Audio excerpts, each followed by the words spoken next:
Welcome to Pindar Poetry. We hope you learned something new. You begin by launching the supplied test build and confirming the exact version. This ensures your reports map to the right code. Once done, open the test plan and mark the objectives you will validate. Make sure to note platform-specific steps. Then enable recording tools, capture video, FPS overlay, input logs, and crash dumps so you have evidence. You'll save time later by synchronizing timestamps and naming files consistently. This lets engineers reproduce issues quickly. You now execute focus test runs.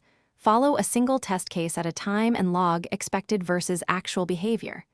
If a problem appears, reproduce it while changing one variable, graphics settings, input device, or network conditions, so you isolate cause. Make sure to capture system specs, driver versions, and precise steps that led to the failure. Use bisecting strategies, rerunning smaller scenarios, until you pinpoint the minimal set of actions that trigger the bug. This makes your report actionable. You finish by writing a clear bug report that includes a descriptive title, exact reproduction steps, expected versus actual outcomes, and attached logs or video. Once submitted, assign severity and priority so developers know urgency. After a patch, retest the issue and verify the fix.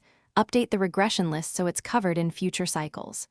If something goes wrong, like flaky repro, try stable seeds, a clean install, or isolate external factors. That single step often resolves non-deterministic failures.